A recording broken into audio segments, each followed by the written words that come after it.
मुख्यमंत्री देवेंद्र फडणवीस यांनी 18 जानेवारी रोजी पालकमंत्र्यांची यादी जाहीर केली होती। या यादीनुसार नाशिकसाठी भाजपचे गिरीश महाजन तर रायगडसाठी राष्ट्रवादी काँग्रेसच्या आदिती तटकरे यांची नियुक्ती करण्यात आली होती। मात्र या घोषणेनंतर शिवसेना शिंदे गटाचे मंत्री भरतशेठ गोगावले आणि मंत्री दादा भुसे यांच्या समर्थकांनी तीव्र नाराजी व्यक्त केली। परिणामी केवळ 24 तासात नाशिक आणि रायगडच्या पालकमंत्री पदासंदर्भात निर्णय तात्पुरता स्थगित करण्यात आला। सध्या महायुतीमध्ये नाशिक आणि रायगडच्या पालकमंत्री पदाचा तिढा अजूनही सुटलेला नाहीये। आता रायगडच्या पालकमंत्री पदावरून मंत्री आदिती तटकरे यांनी मनातील खतखत बोलून दाखवली आहे, तर माजी आमदार अनिकेत तटकरे यांनी रायगडच्या पालकमंत्री पदाबाबत मोठा दावा केलाय।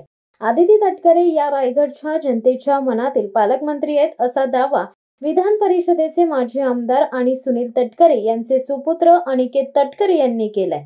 त्यामुळे पालकमंत्री पदावरून राष्ट्रवादी आग्रही असल्याचे या विधानावरून दिसून येत आहे। या पार्श्वभूमीवर राष्ट्रवादी आणि शिंदे सेनेत पुन्हा तू मे होण्याची शक्यता नाकारता येत नाही।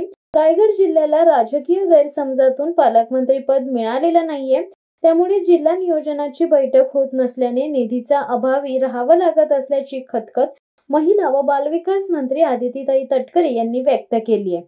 रोहा येथे अजितदादांच्या राष्ट्रवादीची कार्यकारिणी आढावा बैठक सभा संपन्न झाली, त्या सभेत ते बोलत होते। शिवाय पालकमंत्री नसल्यामुळे इतर तालुक्यातील राष्ट्रवादीच्या ग्रामपंचायतींना विकासात्मक दृष्ट्या तरी वंचित ठेवू नका अशी विनंती देखील आदिती तटकरे यांनी महायुतीतील वरिष्ठ नेत्यांना केली आहे। राज्याचे तिन्ही नेतृत्व हे रायगडच्या पालकमंत्री पदाबाबत जेव्हा योग्य निर्णय घ्यायचा तेव्हा घेतील, परंतु रायगड जिल्ह्याला विकासापासून वंचित ठेवू नका असेही त्यांनी म्हटले। यावेळी आदिती तटकरे यांच्या भाषणातून पालकमंत्री पदाची उत्कंठा जाणवून आली। शिवसत्ता टाइम्स न्यूज ब्युरो रायगड।